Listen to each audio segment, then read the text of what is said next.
"You need a home and I need someone to look after my girls," Robert said, pulling his car to a stop on the dusty road. Audrey was leaning against the wooden wall, pregnant, exhausted and completely out of steam. He stepped out of the vehicle, two small girls clutching his hands, and walked toward her. Audrey couldn't answer right away. Her throat was too dry, and her legs were shaking from the sheer weight of exhaustion that had built up since dawn, when she'd been kicked out of the boarding house where she lived. After the landlady found out she was pregnant and couldn't afford another month's rent, the woman had screamed in front of all the other tenants that she didn't want people like that in her establishment, giving her until noon to clear out. The tone was loud and dripping with contempt, as if Audrey were something filthy that needed immediate removal. Audrey gathered the few clothes she owned into a ripped tote bag that had been patched up countless times. She left without looking back, feeling the baby shift inside her belly as if it knew something was terribly wrong. She walked for hours under the scorching sun, which burned her skin and blurred her vision with sweat pouring down her face. She had nowhere to go. She had no family in the city, and the baby's father had vanished the moment he heard about the pregnancy, leaving her stranded without support or explanation. She tried knocking on a few doors, begging for work or at least a glass of water, but people would look at her belly and slam the door in her face without a word. It was as if being pregnant and alone was a crime that made her invisible to the world, or worse, turned her into someone dangerous who didn't even deserve compassion. Audrey sank down on the edge of that dusty road because her legs simply couldn't bear the weight of her body and the baby anymore. She rested her head against the wooden wall of an abandoned building and closed her eyes, trying to gather the strength to keep going. But she no longer knew where to turn or what to do. Hunger gnawed at her stomach, and thirst left her mouth so dry it was hard even to swallow. It was in that moment of utter desperation that she heard the sound of an engine approaching. She opened her eyes to see a black car pulling up right in front of her, kicking up a cloud of dust that made her cough. Standing there now, facing this well-dressed man, with two beautiful girls beside him, and a car that looked like it cost more money than she had ever seen in her entire life, Audrey felt small and ashamed of her own state. Yet there was a flicker of hope in his eyes, which made her believe that perhaps this proposal wasn't just another trap, like so many others she had already faced. Robert took a step forward and repeated the offer in a firmer, clearer voice, observing every detail of her tired face, her eyes swollen from crying in secret, and her trembling hands clutching the old tote bag as if it were the only thing tethering her to reality. "I need someone to look after my daughters and the house. You need a place to stay and have this baby safely. I'm not asking for anything but honest work in exchange for room and board. A decent place for you to sleep and eat until the baby is born, and afterward too if you want to stay." The two girls looked at Audrey with a mix of curiosity and shyness. The younger one held tightly to her father's hand, while the older one bit her lower lip, as if assessing whether this stranger would be good enough to enter their lives. The younger girl had blonde hair tied in two messy braids that looked hastily done, and she wore a simple dark dress that contrasted with her fair skin. The older girl, however, had a more serious demeanor, and watched Audrey with eyes that seemed to carry a pain far greater than her age allowed. Audrey finally found the strength to speak. Her voice was shaky but carried an undeniable sincerity. "I have nowhere to go, and I don't know if you're serious, sir, but if you are, I promise I will look after them as if they were my own. I know what it's like to have nobody, and I don't want any child to feel that." Robert nodded slowly and pointed toward the car, indicating she should get in. He opened the back door and helped the girls climb in first, before gesturing to Audrey, who hesitated for a second before accepting his outstretched hand and entering the vehicle. The seat was soft and clean, so different from anywhere she had sat in recent months, that for an instant she was afraid of dirtying everything with her dusty clothes. The girls settled in the back seat, and Audrey sat beside them, holding the ripped tote bag in her lap, trying to control the trembling in her hands that increased with every passing second. She looked out the window and watched the empty road disappear behind them as the car drove down a dirt track, surrounded by tall trees on both sides. The drive to the farm was quiet, but not uncomfortable. Robert explained during the journey that his wife had passed away 6 months ago in a car accident while returning from town after running errands. Since then, he had tried to care for the girls alone, But the work on the property demanded too much time, and the girls were becoming increasingly sad and distant from him. He mentioned trying to hire women from town to help, but none of them stayed longer than a week, because they found the farm too remote, or because they lacked patience with grieving children. One of them even told him to his face that the girls were too quiet and that it was too weird to handle. Robert spoke while looking at the road, but Audrey could tell from his voice that it hurt him deeply. He knew his daughters were suffering and felt powerless to ease their pain. They were so cheerful before, playing all the time and filling the house with laughter. Now they barely speak and spend the whole day in their room staring into space. I don't know what to do to bring them back. Audrey felt a pang in her chest hearing that, because she understood perfectly what it was like to lose someone important and feel completely lost. She herself had lost her mother as a child and had grown up without ever fully overcoming that absence. When they arrived at the farm, Audrey was stunned by the size of the property. It featured a large two-story white house with wide porches and well-kept gardens all around. There were multicolored flowers planted in neat beds and a white wooden fence that bordered the front yard. The stone path leading to the main door was clean, and a wooden swing hung from a massive tree on the left side of the house. That swing looked unused for a long time, its ropes covered in dry leaves. In the back there was a corral with horses and an extensive vegetable patch that seemed to produce a little bit of everything. Audrey could see tomato plants, lettuce, carrots, and various other greens growing in organized rows. Robert parked the car in front of the house and got out, helping the girls exit before extending his hand to Audrey, who accepted the gesture gratefully. Her legs were still weak, and the exhaustion now seemed to weigh even heavier after finally finding a safe place. He opened the main door and gestured for her to enter first. Inside, the house was spacious, furnished with dark wooden pieces that looked antique but well maintained. The scent of cleaning mixed with a faint aroma of coffee still lingered in the air. Photographs hung on the walls, showing happy moments of a family that was once complete, now leaving a visible void in every corner. In one photo, a brown-haired woman with a wide smile held the two girls in her lap, while Robert stood behind her, his hand on her shoulder. They all looked so happy that it was impossible to imagine that joy had been interrupted so brutally. The living room had a large beige fabric sofa and a coffee table stacked with a few magazines. The television was off and covered by a thin layer of dust, as if no one had turned it on for weeks. "I'll show you the room where you'll be staying, and then we can discuss your responsibilities," Robert said, climbing the wooden staircase that creaked slightly with each step. The girls followed him silently, and Audrey came last, holding tightly to the railing because her belly was heavy. And climbing stairs was becoming increasingly difficult. The room was on the second floor at the end of the hall. It had a simple bed covered with clean white sheets, a small lightwood dresser, and a wide window overlooking the green fields of the farm, where the sun was beginning to set, painting everything orange and gold, creating a spectacle of colors Audrey had never seen up close. Audrey entered slowly and placed her tote bag on the bed, feeling for the first time in months that maybe things could get better, and that the baby inside her would have a chance to be born in a decent place, far from the misery and abandonment she knew so well.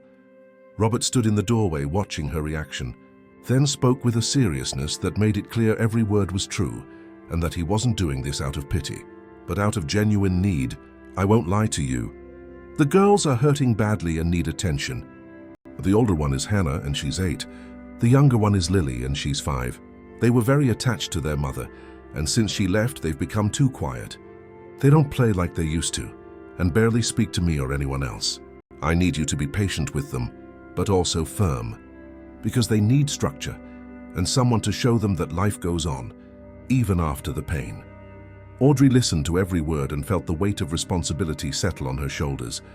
But instead of backing down, she accepted with determination, knowing this was the chance she needed to start over and give her child a better life than she had. A life with a roof over their head, food, and maybe even a little affection. "I will do my best. You can trust me, sir. I know it won't be easy, but I promise I will care for them with all the love I have." Robert smiled for the first time since they had met on the road, and that smile carried a relief he couldn't hide. It was as if a huge burden had been lifted from his shoulders. "Then let's have dinner." You must be hungry and you need to eat well because of the baby. We start early tomorrow because there's a lot of work ahead.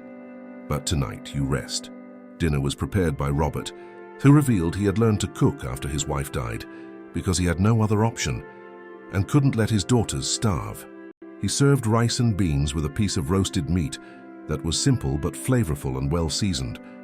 Hannah and Lily ate in silence, occasionally watching Audrey with looks that mixed suspicion and curiosity.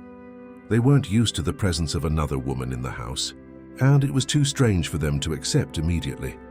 Audrey tried to strike up a conversation a few times, asking if they liked school or if they had a favorite game. But the girls only responded with monosyllables or nods, so she decided to respect their space and not force anything. Knowing that trust isn't earned in a day and that they needed to process everything at their own pace. After dinner, Robert took the girls up to their room, and Audrey stayed alone in the kitchen washing the dishes. She thought about everything that had happened that day and how life could change direction in an instant. She placed her hand on her belly and whispered softly to the baby that everything was going to be okay now, and that they finally had a place to call home, even if it was temporary. The first few days were tough because Audrey had to learn the house routine, which started before sunrise and only ended when it was dark outside. She woke up early to prepare breakfast, while Robert went to tend to the animals and the crops that demanded constant attention. The girls came down for breakfast, always in silence, and then returned to their room, where they spent hours locked away without making a sound. Audrey knocked on the door a few times, offering help with schoolwork or suggesting an activity, but they always politely refused, saying they were fine. She cleaned the entire house every day, swept the floors, dusted the furniture, washed the clothes, and tended the garden when she had time left over. The work was heavy, and her increasingly large belly made everything harder. But she didn't complain because she knew she was in a safe place, and that was more than she could have asked for. Robert watched everything from a distance and saw the effort Audrey was making to integrate into the house and earn the trust of his daughters, who remained distant and closed off. One afternoon, he returned early from the fields and found Audrey sitting on the porch with trembling hands holding a glass of water. She was pale and clammy. "Are you okay?" he asked, approaching with genuine concern etched on his face. Audrey tried to smile, but the pain in her back was becoming unbearable. "It's just exhaustion. It'll pass." Robert shook his head and said firmly, "You need to slow down. I don't want anything to happen to you or the baby because of the work. Starting today, you only do the essentials and rest the rest of the time." Audrey wanted to protest, but his expression left no room for argument, so she simply nodded, grateful to have found someone who cared about her well-being. One morning, while Audrey was preparing breakfast, Hannah walked into the kitchen and stood watching her stir the pots on the stove. The girl had eyes just like her father's and carried a sadness that didn't belong on someone her age. The silence lasted a few minutes until Hannah finally gathered the courage to speak. "Are you going to leave too?" she asked in a voice so low Audrey barely heard it. Audrey stopped what she was doing and turned to face the girl, feeling her heart clench. She understood in that moment that the girl's resistance wasn't malice, but fear of getting attached and losing someone again. Fear of letting someone into their lives only to face another painful goodbye. "I'm not leaving, Hannah. I promise I'll stay here and look after you and your sister for as long as you need me. I won't leave you alone." Hannah stood still, looking at Audrey for a long moment, as if trying to decide whether she could believe that promise or if it was just another adult lie, the kind that says pretty things but never follows through. Her eyes were full of tears that she struggled to hold back, having learned that crying didn't change anything and only made her father sadder. Audrey slowly knelt down, holding her belly to be at the girl's height. She reached out and lightly touched her shoulder, a gesture meant to convey all the sincerity she felt. "I know you don't know me and have no reason to trust me yet, but I've lost a lot of people in my life too, and I know how much it hurts. I know what it's like to wake up every day and feel like a piece of you is missing. I won't promise to replace your mother, because no one can do that. But I promise I will be here every day, taking care of you and Lily, the way I wish someone had taken care of me when I was little and left alone in the world." Hannah wiped her eyes with the back of her hand and nodded slowly before leaving the kitchen without saying anything else. but something had shifted in her gaze, and Audrey felt that perhaps this was the first crack in the wall the girls had built around themselves to avoid feeling pain again. The following days were different because Hannah started appearing in the kitchen more often, always watching Audrey work without saying much, but paying attention to every movement, every gesture, every word that came out of her mouth. She helped dry the dishes when asked, and sometimes even offered a slight smile when Audrey told a funny story about things she had experienced before arriving there. Lily still remained distant, spending most of her time in the room playing alone with old dolls that had belonged to her and her sister when they were younger. Some of these dolls had tangled hair and ripped dresses because no one had the patience to properly care for them after their mother died. But every now and then, Audrey would hear the sound of small footsteps in the hallway and knew the girl was hiding behind the door.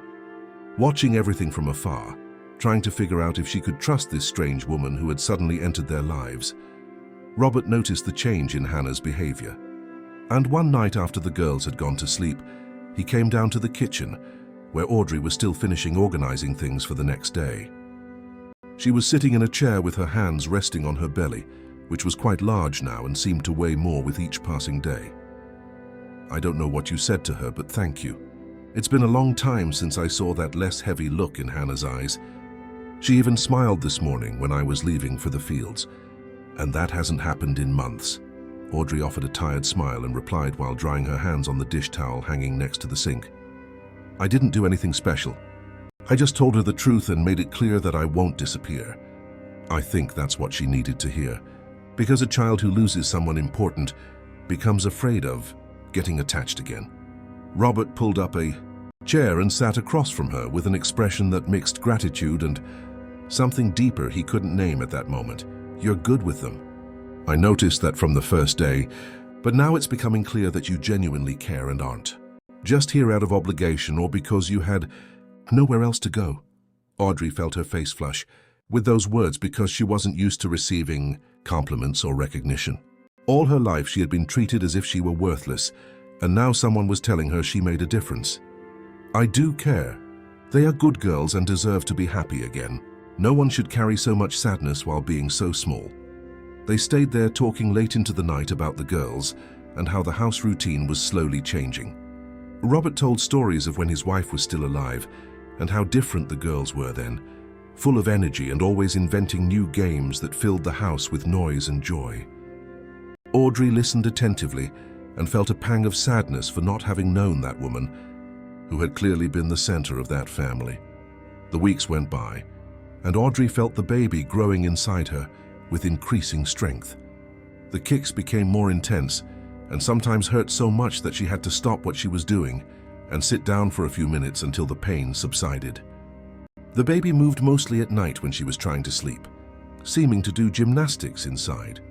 Robert insisted she rest more, but Audrey couldn't stay still because she was afraid that if she didn't prove useful, he would change his mind and send her away. That irrational fear haunted her every night when she lay in bed and stared at the ceiling, thinking of everything that could go wrong. One afternoon, while Audrey was watering the plants on the porch, Hannah appeared holding an old book in her hands, its cover worn and pages yellowed with age. She stopped in front of Audrey and asked in a voice still timid, but less distant than before, "Can you read stories?" Audrey put down the watering can and wiped her hands on her clothes before answering with a genuine smile that lit up her tired face. "I sure can. Do you want me to read to you?" Hannah nodded and sat down on the porch step, making room for Audrey to sit beside her. It was the first time the girl had asked for something directly, and it filled Audrey's heart with a mix of joy and responsibility, knowing this was an important moment that couldn't be wasted. Audrey read the story calmly, using different voices for the characters and pausing occasionally to explain a difficult word or to ask Hannah what she thought would happen on the next page. The girl listened intently, her eyes glued to the colorful illustrations in the book, which showed a fantasy world very different from the harsh reality she knew. Every now and then, Hannah asked questions about what would happen next or pointed to a drawing, asking Audrey to explain that detail better. And for the first time since she had arrived at that house, Audrey felt she was truly making a difference in the lives of those children. When the story ended, Hannah remained seated for a few more seconds, looking at the last page, as if she didn't want the moment to end, before standing up and saying softly but sincerely, "Thank you. I really liked it." Audrey gently held her hand before she left. "Whenever you want, I'll read it again. You can call me anytime and I'll stop whatever I'm doing." The girl nodded and ran back into the house, but Audrey noticed that for the first time since she had arrived, Hannah seemed a little lighter, a little more like a real child, and not a small version of someone carrying a burden she shouldn't have to bear. That night during dinner, Lily looked at Audrey directly in the eyes for the first time, without looking away, and asked in a voice almost inaudible but full of hope, "Will you read a story for me too?" Audrey smiled and answered without hesitation, putting more food on the girl's plate. "Of course I will. After dinner, I'll read to both of you if you like. We can choose a really cool book with princesses or animals, or whatever you like best." Lily's face lit up with a shy smile that completely transformed her expression, and Robert, sitting at the head of the table watching it all, felt a lump in his throat. It had been so long since he had seen his daughters show interest in anything that he had started to think they would never be the same again.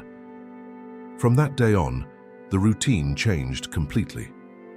Every night after dinner, the three of them gathered in the living room. Audrey read stories while the girls sat on either side of her, on the large sofa, which had previously been empty and covered in dust. Sometimes Robert would come downstairs and stand in the doorway, watching the scene with an expression that mixed gratitude and sadness. He saw his daughters slowly returning to life, but at the same time, it reminded him of everything they had lost and how his wife used to do the same thing before bedtime. Audrey began to notice small details about each of them that had previously gone unnoticed when they were closed off. Hannah was more serious and responsible, always trying to look after her younger sister, even when it wasn't necessary. She carried a silent guilt for not having been able to prevent the accident that took their mother, even though she knew there was nothing she could have done. The girl woke up in the middle of the night, screaming from nightmares where she saw the accident happening again and again, powerless to change the ending. Audrey started leaving her own bedroom door ajar so she could hear when this happened, and rushed to the girls' room to calm Hannah before she woke her sister too. Lily, on the other hand, was more sensitive and cried in secret every night, but during the day, she pretended to be fine so as not to worry anyone. She had a habit of talking to herself in the room, as if her mother was still there listening, telling her everything that had happened during the day, from the good things to the bad. Audrey discovered this one night when she passed their room to check if everything was all right and heard Lily's soft voice talking about how she had learned a new song at school and how she wished her mother was there to hear her sing. Audrey didn't force conversations about their mother, but she made it clear she was there to listen whenever they wanted to talk. Slowly, the girls began to open up, sharing small memories they cherished, like the time their mother had baked a huge chocolate cake for Hannah's birthday and let them both help decorate it with colorful sprinkles that ended up scattered all over the kitchen, or the time they had gone to town shopping and their mother had bought matching dresses for both of them, even though their father said it was a waste of money. She wanted her daughters to feel special and beautiful, and didn't care if it cost a little more than it should. Each story was told with a mix of joy and sadness, because remembering was good, but it also hurt deeply, and Audrey learned simply to listen, without trying to fix or diminish their pain, because she knew that sometimes all a person needs is someone who truly listens, without judgment, or trying to rush the healing process. One morning, Audrey woke up feeling a sharp pain in her back that radiated to her belly, and she knew immediately that something was different. She tried to get out of bed, but her legs wouldn't obey properly, and the world spun around her, forcing her to grab the nightstand to keep from falling. She managed to reach the bedroom door, stumbling and leaning against the wall, and screamed Robert's name. He was preparing to head out to the fields when he heard the desperate call coming from upstairs. He raced up the stairs, skipping 2 steps at a time, and found Audrey pale as a ghost, clutching her belly with both hands, her face contorted in pain. "The baby is coming. So I think it's coming now and it's too early. Something is wrong." Robert didn't waste time. He helped her slowly down the stairs, holding her tight so she wouldn't fall, while shouting at Hannah to look after her sister and not leave the house until he returned. The girl appeared in the hallway, eyes wide with fear, but she nodded and took Lily's hand, leading her back to the room. Robert carefully put Audrey in the car and sped off down the dirt road toward the nearest hospital, which was almost an hour away if everything went smoothly, but could take even longer if they ran into any trouble along the way. Audrey gripped the seat tightly, trying to control her breathing the way she had seen other women do, but the pain was so intense she could barely think of anything else. The contractions were getting stronger and closer together, and she was terrified of not making it in time and that something would go wrong. She had heard so many stories of women who died in childbirth or lost their babies on the way. "Hold on, we're almost there. You're going to be fine, and the baby will be too," Robert said, trying to sound confident. But the truth was he was terrified, driving with sweaty hands, gripping the steering wheel so hard his knuckles were white. The dirt road was full of potholes, and every jolt made Audrey groan in pain. She looked out the window, watching the trees rush past, and prayed silently that everything would work out, because she couldn't lose this baby, the only good thing that had happened in her life recently. Robert was driving too fast for the condition of the road, but he didn't slow down, knowing that every minute counted, and that Audrey's and the baby's lives depended on reaching the hospital as quickly as possible. He glanced at her occasionally and saw her face growing paler and her lips losing color. "Take a deep breath, count to 10, and let the air out slowly." "Can you do that?" He tried to calm her, saying everything was okay and they would arrive soon. But the truth was he was scared too. He couldn't lose anyone else, not after everything he had already been through with his wife's death and his daughter's suffering. They reached the hospital when Audrey could barely speak from the pain, and her whole body was shaking. Robert stopped the car at the emergency entrance and shouted for help before even turning off the engine. Nurses came running with a gurney and carefully placed Audrey on it before rushing her immediately to the delivery room, asking several questions about when the contractions had started and if she had lost fluid or blood on the way. Robert tried to answer everything, but he was so nervous the words came out jumbled. He stayed in the waiting room, pacing back and forth, unable to calm down, while time seemed to have completely stopped. Every minute lasted an eternity.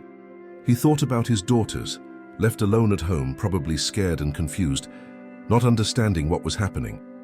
He thought about Audrey, fighting to bring a life into the world with no one but him to support her in that moment.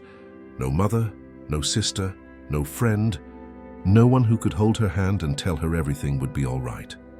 The hours dragged on like days, and Robert was starting to panic when finally a nurse came out of the room in a stained white apron and called his name. He felt his heart pound and braced himself for the worst, imagining something had gone wrong and he would have to break the news to the girls. But the woman was smiling, and that smile was the most beautiful thing he had seen all day. "It's a girl and they are both doing well." It was a difficult delivery, but they are strong and will recover. Robert felt his legs buckle with relief and had to lean against the wall to keep from falling. He asked to see Audrey and was led to a small room down the hall where she was lying in bed, holding a bundle of white cloths in her arms. Audrey was exhausted. Her hair matted to her forehead with sweat, but she was smiling in a way Robert had never seen before. It was a smile of pure happiness, mixed with relief and a tenderness that completely transformed her face. "She's perfect," Audrey said, her voice thick with emotion, looking at her newborn daughter, whose eyes were closed and skin was reddish, having just arrived in the world. Her tiny fingers moved slowly, and her mouth made movements as if searching for something. Robert approached slowly and looked at the baby, feeling a strange emotion he couldn't name. It was a mixture of happiness at seeing this healthy child and a pang of sadness, remembering the day his own daughters were born, and his wife was there beside him, radiant and full of plans for a future that never materialized. "What are you going to name her?" he asked softly, without taking his eyes off the tiny creature who seemed so fragile. Audrey thought for a moment, gently stroking the baby's face, and replied, "Clara. I always liked that name and I think it suits her. It means bright and that's what I want her to be." Robert nodded and lightly touched the baby's small hand, which moved in response, gripping his finger with surprising strength for something so small. "Clara is a beautiful name. She's going to grow up strong and have a good life." They stayed there for a few more minutes in silence, just observing this new life that had arrived against all odds and represented a fresh start for Audrey, and perhaps for all of them too. Audrey had to stay hospitalized for 2 days because she was very weak and needed rest before returning home. The doctors said she had lost a lot of blood during the delivery and needed to recover before exerting herself. Robert returned to the farm to fetch clean clothes for her and to explain everything to the girls, who were anxious to know if Audrey was okay and when she would come home. He found them sitting in the living room waiting for news, and when he told them everything was fine and they had a new baby sister, their faces lit up. Hannah asked several questions about the baby, wanting to know what she looked like, if she already had hair, and if she cried a lot. Lily wanted to know if she could hold her when they arrived and if the baby would sleep in their room.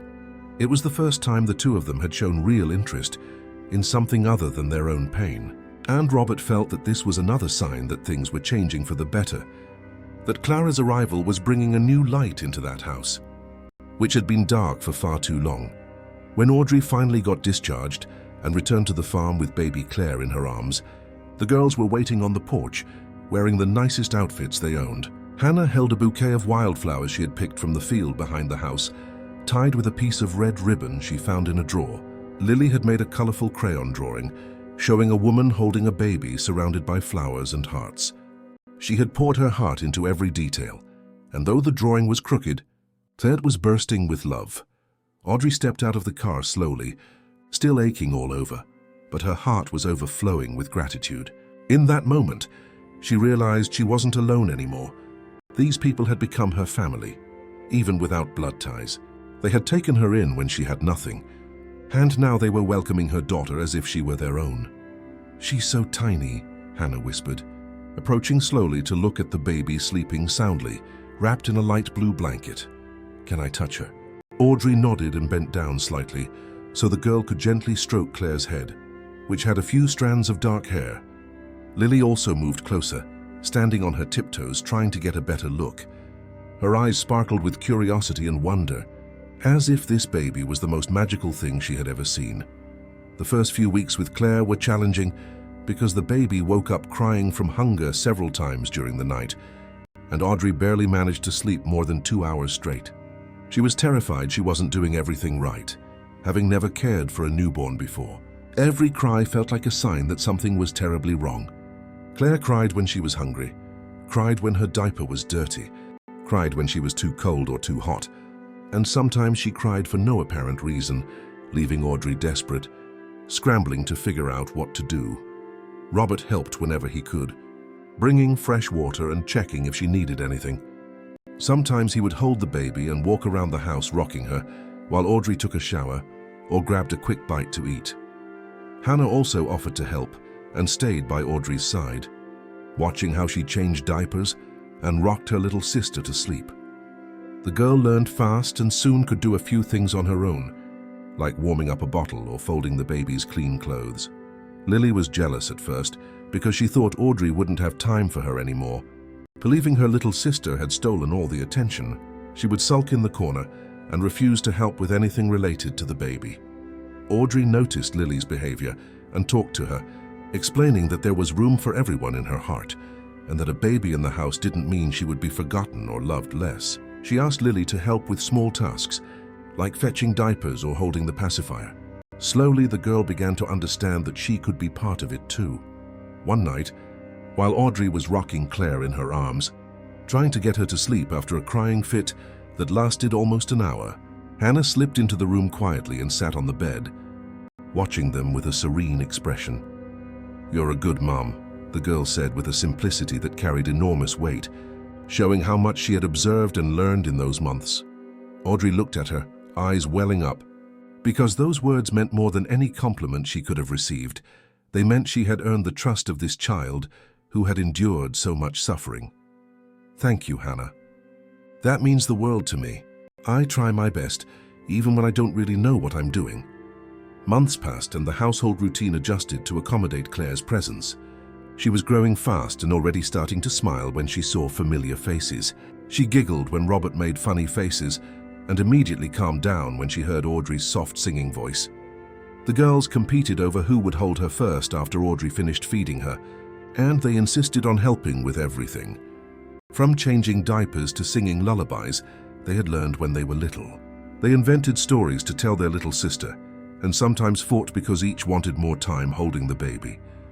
Robert watched all of this with a sense of peace he hadn't felt in a long time. The house, once silent and heavy with sadness, was now full of life and the sound of children. He saw his daughters laughing again, and that was worth more than anything in the world. He watched Hannah playing with Lily in the yard, hearing them scream with joy when they found a butterfly or managed to make the swing go higher. Simple things that used to be common, but had completely vanished after the accident. One afternoon, he called Audrey over to talk while the girls played outside in the garden with Claire, who was lying on a blanket under the shade of a tree. The sun was beginning to set, painting the sky orange and pink, creating an almost unreal atmosphere of beauty. He looked serious. Audrey's stomach clenched, fearing he was about to say he didn't need her anymore. Now that the girls were better and Claire was born, maybe it was time for her to find somewhere else to live and move on with her own life. "I need to talk to you about something. And it's important," Robert began, sitting on the porch chair and gesturing for her to sit in the one beside him. Audrey sat down slowly, her heart racing, waiting for what would come next, trying to mentally prepare herself to hear she had to leave. She looked at the girls playing in the garden and felt a deep sadness just thinking about being separated from them. "I know when we made this arrangement, it was purely out of necessity. You needed a place and I needed help with the girls. We didn't know each other, and it all happened so fast, but things have changed a lot since that day on the road." Audrey held her breath, waiting for the rest of the sentence, the one that could change everything again. Robert continued, looking directly into her eyes with an intensity she hadn't seen before. "I wanted to know if you plan on staying for good, not just until Claire grows up, but forever. You brought life back into this house and back to my daughters, and I can't imagine what it would be like here without you anymore. The girls love you, and I consider you part of the family now too." The words came out quickly as if he had rehearsed them many times, but was still afraid of the answer. Audrey felt her eyes fill with tears, because this was everything she had silently wished for every night before sleeping, but never imagined would actually happen. "I want to stay. There is no other place in the world I would rather be than here with you all.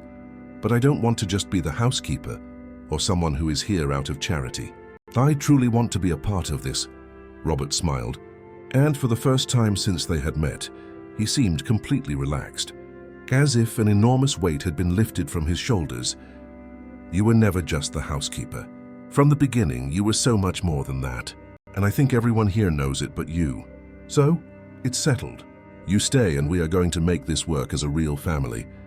The following months were the happiest Audrey had lived in her entire life. She woke up every day with a clear purpose and with people who genuinely cared about her, not because they had to, but because they truly liked having her around. Claire was growing fast and could already sit up on her own and babble sounds. That seemed to mean something. She laughed loudly when her sisters tickled her and immediately calmed down when she heard Audrey's soft singing voice. Hannah and Lily had completely returned to being normal kids who played, fought, and made messes all over the house. They focused on their studies again and brought home good grades which they proudly hung on the fridge. The house was always full of noise, chatter, laughter, music playing on the old kitchen radio. Robert hired more help for the farm so he could spend more time at home. Sometimes he would sit on the porch just watching his daughters play with a smile on his face that showed how grateful he was that everything had fallen into place this way. One morning, Hannah woke up earlier than usual and went down to the kitchen, where she found Audrey preparing breakfast with Claire tied to her back in a sling because the baby didn't want to stay in the crib. The girl approached slowly and stood in the doorway, observing this scene that had become so common, yet still carried something special. "Can I ask you a question?" Hannah said, her voice too serious for an 8-year-old. Audrey turned and nodded while stirring the eggs in the skillet. "Of course. You can ask anything." Hannah bit her lower lip as she always did when she was nervous, and gathered the courage to speak. "Can we call you Mom? I know you're not our real mom, and we'll never forget her, but you take care of us, and you're always here. And I don't know what else to call you." Audrey felt her heart clench at the question because she understood the weight it carried. She turned off the stove and knelt down to Hannah's level, even with Claire still on her back, making the position slightly uncomfortable. "I would be so honored if you called me that. I will never try to take your mother's place, because no one can do that. But I promise I will love you as if you were my own flesh and blood. And I will be here for everything you need." Hannah hugged Audrey tightly and, for the first time in months, truly cried, sobbing loudly and finally letting all that pent-up pain out. She cried for the mother she had lost, for the life that had changed so quickly, for the fear she had felt of being alone, and also out of relief for finding someone who filled at least part of that enormous void. Audrey held her with one hand, while the other supported Claire on her back, letting the girl cry as long as she needed, without rushing, without trying to console her with empty words, just offering the comfort of her presence.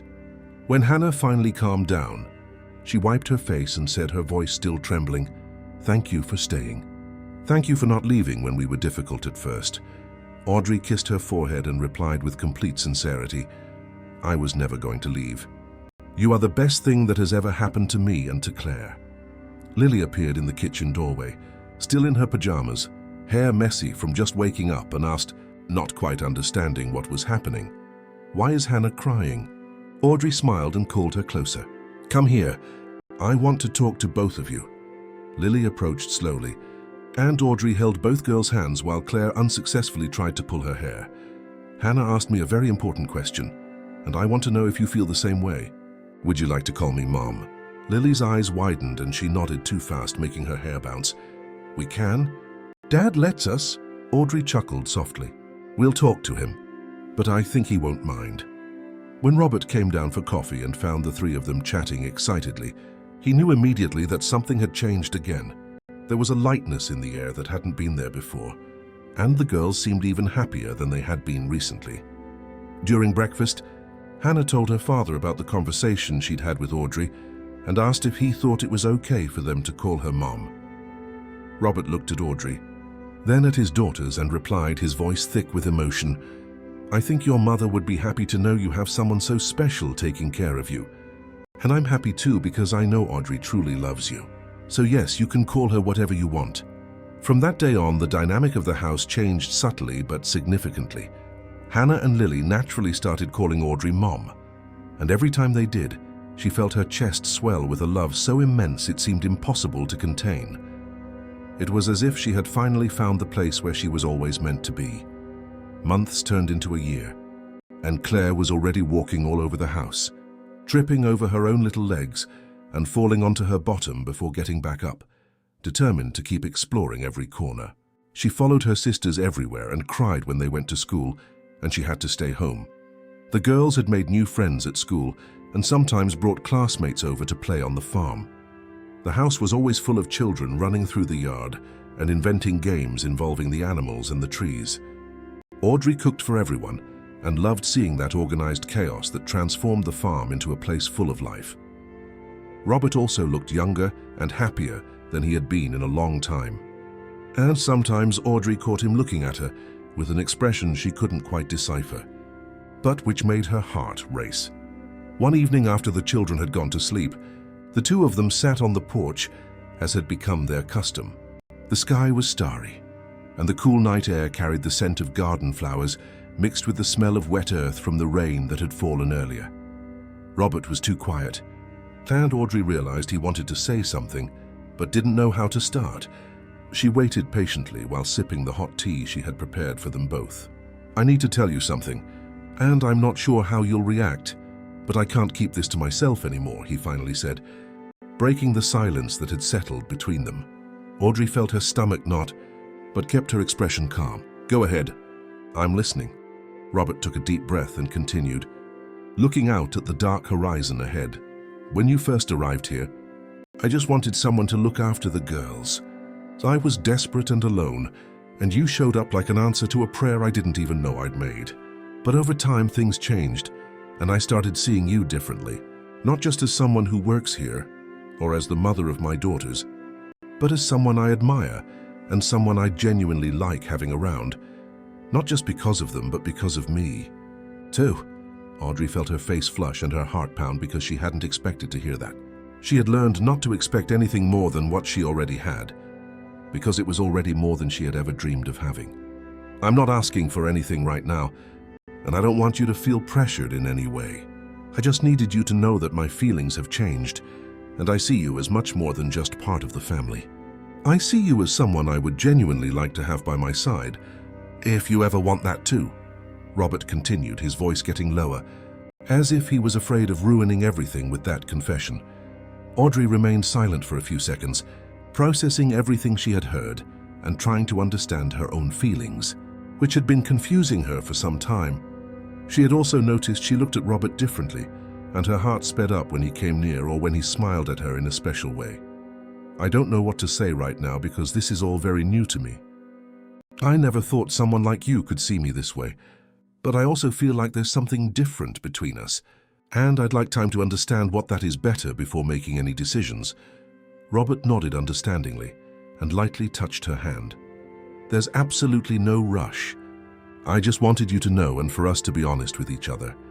The following weeks were strange in a good way, because now there was a tension in the air that hadn't existed before. It wasn't uncomfortable, but it was different. Both were more conscious of the other's presence. Audrey would catch Robert looking at her sometimes when he thought she wasn't watching. And she also found herself observing him working in the field or playing with the girls. An attraction was slowly growing, but neither was in a hurry to turn it into something concrete, knowing that any wrong step could ruin everything they had built. The children didn't notice anything because for them, everything remained the same. They had their routine and were happy, and that was all that mattered in the end. Claire had just turned 18 months old and was already speaking a few scattered words that charmed everyone. One afternoon, Robert returned from town bringing Audrey a gift for no special reason. It was a soft wool shawl in a light blue shade that he had seen in a store and thought would suit her. I saw this and thought of you. I hope you like it, he said, handing her the simply wrapped package. Audrey opened it carefully and felt her eyes fill with tears, because it had been so long since anyone had given her a gift that she barely remembered what that feeling of being remembered and valued was like. It's beautiful, thank much. You didn't have to do that. Robert smiled and replied, I know I didn't have to, but I wanted to, because you deserve beautiful things, and you deserve to be treated with kindness. That simple gesture affected Audrey in a way she hadn't expected. That night, she stayed awake thinking about everything that had happened since the day Robert had stopped on the road and offered help.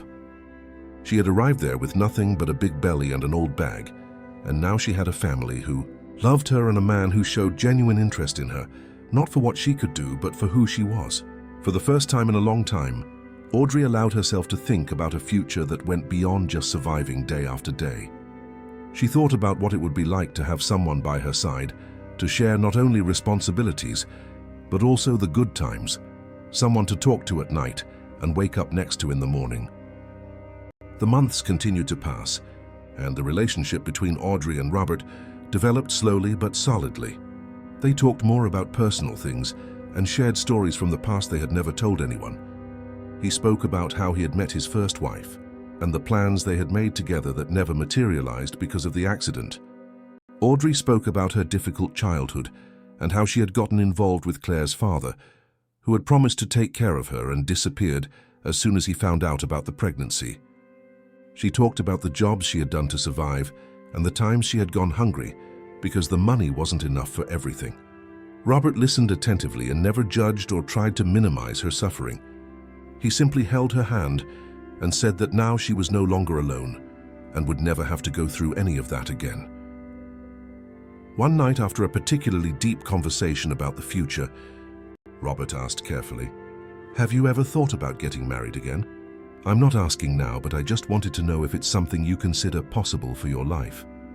Audrey thought for a moment before answering, because she wanted to be completely honest. "I've never actually been married. Claire's father promised we would, but he left before that happened.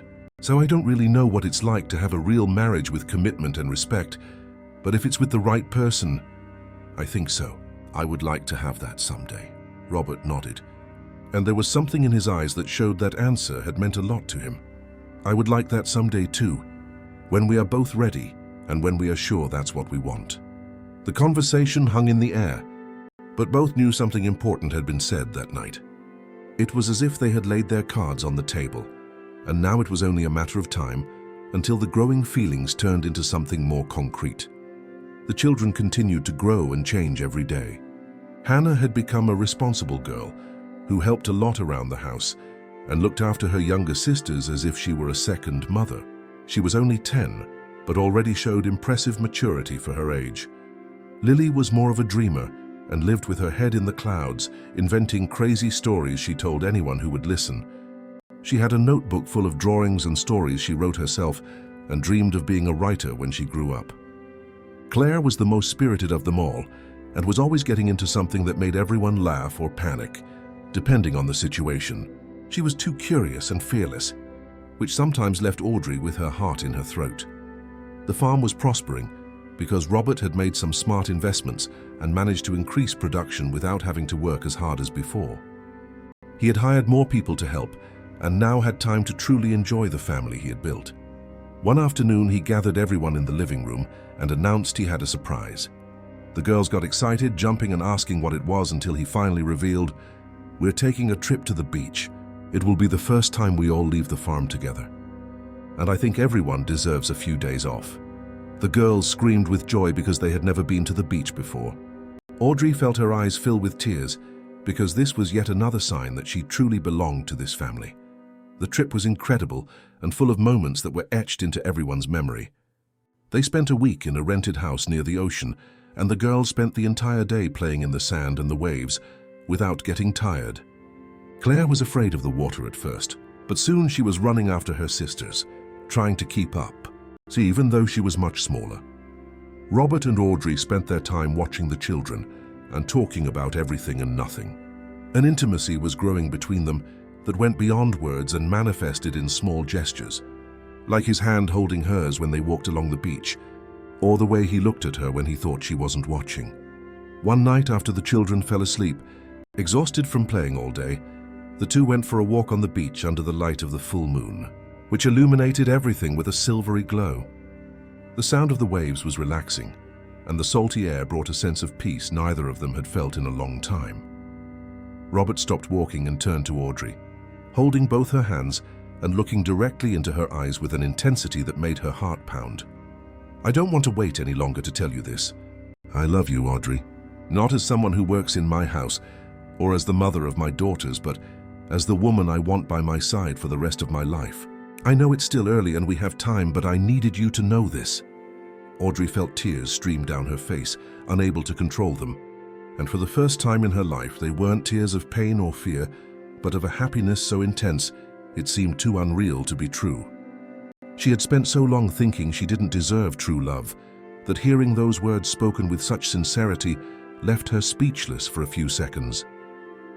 Robert waited patiently, holding her hands and observing every detail of her face illuminated by the moon, while the sound of the waves crashing on the sand created a perfect soundtrack for that moment that would change everything. He was afraid of the answer, but at the same time he knew he had to be honest, because keeping it inside any longer was becoming impossible. "I love you too," Audrey finally replied, her voice choked and full of emotion that she didn't try to hide. "I'm scared of ruining everything because I've never had anything this good in my life. And I don't know if I deserve all this, but I love you. And I love the girls more than I thought I was capable of loving anyone." Robert pulled her into a tight hug, and they stood there for several minutes, just feeling each other's presence, while the world around them kept spinning, indifferent to this moment that meant everything to them. When they returned to the rented house, everything was silent, and the girls were still sleeping soundly, exhausted from the day full of beach games. Robert and Audrey stayed awake, talking, until the sun began to appear on the horizon, painting the sky in shades of pink and orange that announced a new day. They talked about the future and how they wanted things to go from there. They agreed there was no rush to make anything official, and that the most important thing was to build a solid foundation so that when the time came to take the next step, they would be completely sure. The trip ended a few days later, and when they returned to the farm, everything looked the same, but at the same time completely different, because now there was an understanding between them that hadn't existed before. The girls noticed that their father and Audrey were closer and were happy because they truly wanted to see the two of them together, forming a complete family.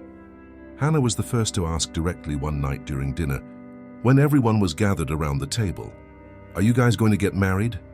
Because we really want that to happen." Robert looked at Audrey, who smiled shyly before answering the girl. "We are thinking about it, yes, but we haven't decided when it will be yet, because we want to make sure it's the right time for everyone." Lily clapped excitedly, and Claire, who didn't quite understand what was happening, imitated her sister, clapping her chubby little hands too while laughing loudly. From that day on, the house became even cheerier because the girls started making wedding plans, even without a date set. They talked about what kind of dress Audrey should wear, and what the party would be like, and whether there would be chocolate or strawberry cake. Audrey let them dream because she saw that it made them happy, and that in some way, it was their way of processing everything that had changed since she arrived at that house 2 years ago as a desperate stranger, and was now about to officially become part of that family. The months continued to pass, and the routine remained peaceful, with the normal ups and downs of any family. Sometimes the girls fought among themselves, and sometimes they got sick, and Audrey spent sleepless nights caring for them. Robert worked hard on the farm, but always found time to be present for important moments, like school presentations or birthdays. One afternoon, Robert came home earlier than usual and called Audrey out to the porch where they had had so many important conversations. He seemed nervous and kept fidgeting with his hands, as if he didn't know what to do with them. "I know we agreed not to rush, but I can't wait any longer to do things the right way," he said, pulling a small box from his pocket and opening it to reveal a simple but beautiful gold ring with a small stone in the center that sparkled in the sunlight. "I want you to marry me for real, not because you have to or because it's convenient, but because I love you and I want to spend the rest of my life by your side, building a family with you." Audrey looked at the ring, then at Robert, and felt her chest tighten with so much emotion because this was everything she had dreamed of, but never thought was possible. She held out her trembling hand and let him place the ring on her finger while tears streamed down her face without stopping. "Yes, I want to marry you. I want to stay here with you and the girls forever." The children, who were peeking through the living room window, started screaming with joy and ran out to hug them both. Hannah, Lily, and Claire piled onto them, creating a joyful mess of hugs and laughter that was the perfect representation of that imperfect but loving family. The wedding was set for 3 months later, in a simple ceremony right on the farm, with only a few close friends and neighbors. Audrey had no family to invite, but she didn't mind because the girls were her family now, and they were more excited than anyone else could be. Hannah and Lily were chosen as bridesmaids, and Claire would be responsible for throwing flower petals down the aisle, even though she was too small to fully understand what she was doing. They spent weeks choosing their dresses and deciding every detail of the decoration, which would be made with flowers from their own garden. Audrey sewed her own dress with the help of a seamstress from town, who taught her how to do the more difficult finishing touches. It was a simple white dress with delicate lace on the sleeves and hem that reached her feet. She didn't want anything too flashy, as it wasn't her style. But when she tried it on for the first time in front of the mirror, she barely recognized herself. Robert was also nervous about the preparations and wanted everything to be perfect. Knowing how much that day meant to all of them, he renovated the garden area where the ceremony would take place and built a small wooden altar decorated with white fabrics and colorful flowers that the girls helped arrange. The wedding day dawned sunny with a completely clear sky, as if even the weather was conspiring for everything to be perfect. Audrey woke up early and was helped by the girls to get ready while trying to control the nervousness that grew with every minute. Hannah styled her hair, pinning it up with small clips and adding fresh flowers that had been picked that morning. Lily held the veil, and Claire spun around the room in her own twirly dress, making everyone laugh with her antics. When she was finally ready, Audrey looked at herself in the mirror and couldn't hold back the tears, because she never imagined she would one day be standing there dressed as a bride, about to marry a man who truly loved her and who had given her not just a home, but a reason to believe that life could be good. The girls hugged her carefully so as not to wrinkle the dress. And Hannah said, her voice emotional, "You look beautiful. Mom would be happy to know Dad found you." Those words touched Audrey deeply because they showed that the girls had truly accepted her, not as a replacement, but as someone new who had arrived to add to their lives and not erase memories. The ceremony began in the middle of the afternoon, when the sun was already softer and created a golden light that made everything even more beautiful. The guests were seated in simple wooden chairs, arranged in rows around the altar, and soft music played on a guitar that a friend of Robert's had offered to play. When Audrey appeared at the door of the house, holding a bouquet of wildflowers, everyone turned to look and there was a murmur of admiration. But she only had eyes for Robert, who was standing in front of the altar, wearing a dark suit he had bought especially for the day, which made him look even handsomer. He smiled when he saw her, and his eyes shone with tears he didn't try to hide. Audrey walked slowly down the path of petals that Claire had thrown somewhat crookedly, but with such enthusiasm that no one minded the imperfection. When she reached Robert's side, he held her hand and whispered softly just for her to hear, "You look stunning." The ceremony was quick and moving, with simple but sincere vows that spoke of love, respect, and the commitment to care for each other and the children. When the officiant declared, "I now pronounce you husband and wife," Robert kissed Audrey gently, but full of promises for the future, and everyone present applauded and cheered with joy. The reception that followed was lively, with plenty of food prepared by Audrey and some neighbors who had offered to help. There were long tables filled with traditional dishes and a three-tiered cake made by a famous local baker who was a family friend. The children ran through the garden playing with other invited kids, and music played loudly, making people dance and have fun until the sun completely set. Robert and Audrey danced their first song as husband and wife, and he held her close, whispering things in her ear that made her blush and smile. When night fell and the guests began to leave, the family finally had time alone and gathered on the porch to rest. The girls were exhausted but happy, and Claire had fallen asleep in Hannah's lap, who carried her carefully so as not to wake her.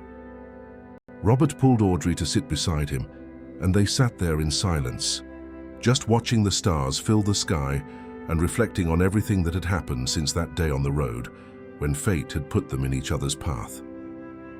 The first months of marriage were about adjustment, because now they were no longer just two people living in the same house, but a real couple who shared everything, from responsibilities to dreams for the future.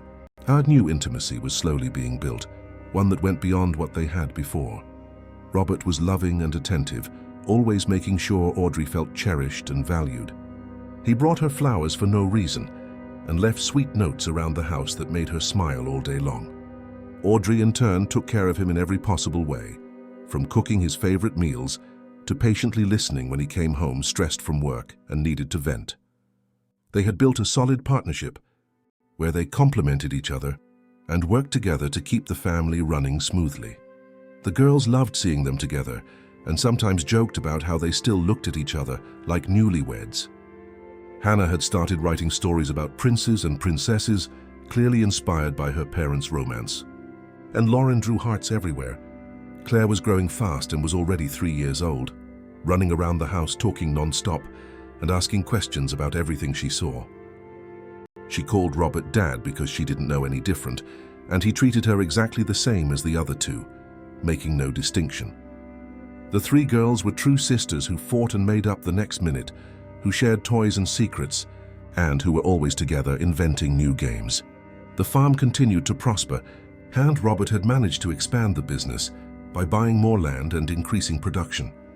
Money was no longer a concern, and they could provide a comfortable life for the girls with everything they needed, from new clothes to quality school supplies. Sometimes Audrey would stop in the middle of the day and look around, trying to believe that this was truly her life, because it seemed too good to be true. She had spent so much time just fighting to survive that having security and love felt almost surreal. One night, she mentioned this to Robert while they were lying in bed before falling asleep. "Sometimes I'm afraid I'll wake up and find out this was all just a dream, that I'm still on that road alone and pregnant, with nowhere to go." Robert turned toward her and held her face with both hands, looking directly into her eyes with a seriousness that left no room for doubt. "This isn't a dream, and you are never going to be alone again. I promise I will spend the rest of my life proving to you that you deserve all of this and so much more." Those words calmed Audrey's heart, and she finally managed to relax and accept that happiness could be lasting, not just a fleeting moment that would be snatched away from her at any second. The years passed, and the family continued to grow, not in number, but in connection and love. Hannah became a responsible teenager who helped a lot with her younger sisters and was already showing interest in following her father's footsteps, managing the farm in the future.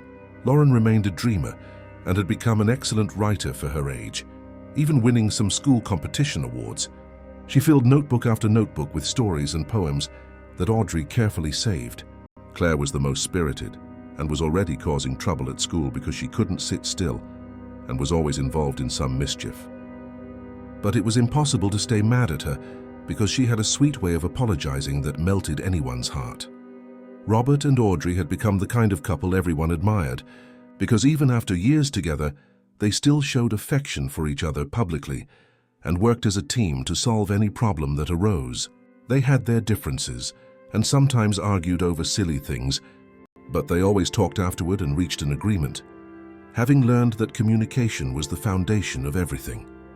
The farm had become well known in the region for the quality of its products and the fair treatment Robert gave his employees. He had built small houses on the property for the families working there to live with dignity and always paid fair wages above the local standard. Audrey had started teaching sewing classes for women in the community who wanted to learn a trade and earn extra income. She transformed part of the house into a small studio where they met every week to sew and talk about life. This had become not only a source of income for many women, but also a supportive space where they shared experiences and helped each other. Audrey felt she had finally found a purpose greater than just caring for her own family, and it fulfilled her in a way she hadn't expected. One afternoon, Hannah came home from school with news that excited everyone. She had been accepted into an exchange program that would take selected students to visit model farms in other states for a week. "Can I go, please? It will be an incredible opportunity to learn new things that will help me in the future," she pleaded, her eyes sparkling with excitement. Robert and Audrey exchanged glances and agreed it would be good for her to have that experience, but at the same time, they felt a pang of worry because it would be the first time she was away for so long. "Of course you can go. We are so proud you were selected," Audrey said, hugging the girl who was already nearly as tall as she was.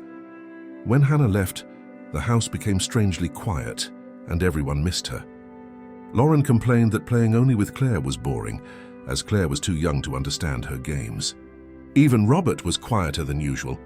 Audrey realized this was just a taste of what it would be like when the girls grew up and followed their own paths. She knew that day would eventually come, but she wasn't emotionally prepared to think about it yet.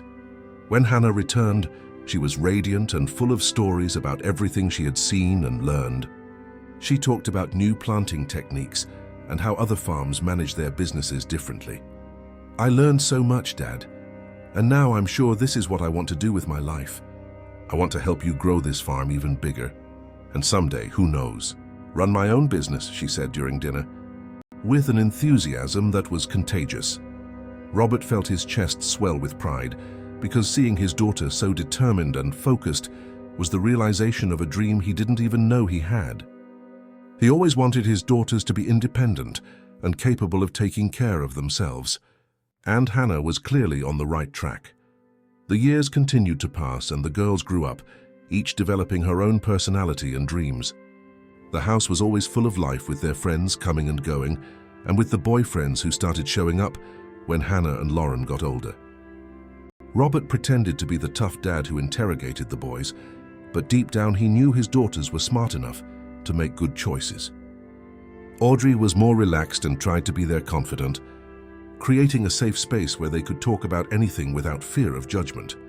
Claire was still young, but already showed signs of being as determined as her sisters. She was only 7, but she knew exactly what she wanted and wasn't afraid to fight for it. One day she came home from school angry because a boy had said girls couldn't play soccer as well as boys, and she had proven him wrong by scoring 3 goals during recess. When she told the story to the family, everyone laughed, and Robert said she was right. not to let anyone tell her what she could or couldn't do. Audrey looked at the three girls sitting around the table, all so different, yet also special in their own way, and felt immense gratitude for everything she had achieved. She remembered the scared, lonely woman who had been found on the side of that road and could barely believe how much she had changed since then. Robert noticed her distant gaze and asked quietly, "Is everything okay?" Audrey smiled and nodded. "Everything is perfect. I was just thinking about how unpredictable life is and how sometimes the hardest things lead us to the most beautiful places. If I hadn't gone through everything I did, maybe I never would have ended up here and found you all." Robert held Audrey's hand under the table and squeezed gently, showing that he understood exactly what she meant, because he also thought about it sometimes, how a moment of his own desperation had led to the most important encounter of his life. The girls continued chatting excitedly about their weekend plans. Hannah wanted to go to town with her friends. Lauren had a theater presentation at school, and Claire was thrilled because she had been chosen to participate in a drawing competition. The family routine was intense and full of commitments, but Audrey and Robert managed to balance everything with an organization built over the years. Everyone knew exactly what to do and when to do it, and the girls also had their responsibilities, which they fulfilled without too much complaining. The next day, Audrey woke up feeling strange, with persistent nausea and dizziness that forced her to sit on the edge of the bed for a few minutes before she could stand up. She thought maybe it was something she had eaten at dinner the night before, or just accumulated fatigue because she had stayed up late finishing a dress for a client. Throughout the morning, the nausea persisted, and she barely managed to eat anything for breakfast. Robert noticed she was paler than usual and asked if she was okay, but she said yes, not wanting to worry him about something that was probably nothing. The following days were similar, with nausea appearing mainly in the morning and a fatigue that wouldn't go away even after a full night's sleep. Audrey started to suspect what it might be, but tried to ignore the possibility because it seemed unlikely after so much time. She was 38 and Claire was already 7. She and Robert had never discussed having more children because they felt the family was complete as it was. 3 girls were more than enough to keep the house full and life hectic. But when the nausea didn't pass after 2 weeks, Audrey decided to go to the drugstore in town and buy a pregnancy test just to be sure. She took the test alone in the bathroom, her hands shaking and her heart pounding, as she waited for the result to appear. When the 2 lines appeared confirming she was pregnant, Audrey had to sit on the floor because her legs were too weak to support her. She stayed there for several minutes, just staring at that piece of plastic, trying to process the information and decide how she felt about it. A mix of emotions, from fear to joy passing through worry, raced inside her, because she didn't know how Robert would react or how the girls would receive the news that they would have a sibling. After so long, Claire had been the baby for 7 years and would now have to share that spot with someone new. Audrey hid the test deep in a drawer and spent the rest of the day trying to act normally. But her mind was racing, thinking about how to tell Robert and when the right moment would be.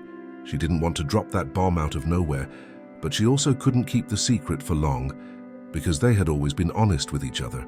That night, after the girls went to sleep, Audrey called Robert to sit with her on the porch, where they had had so many important conversations over the years.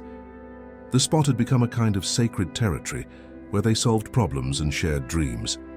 Robert noticed her expression and immediately became worried, thinking maybe she was sick or something bad had happened. "What is it?"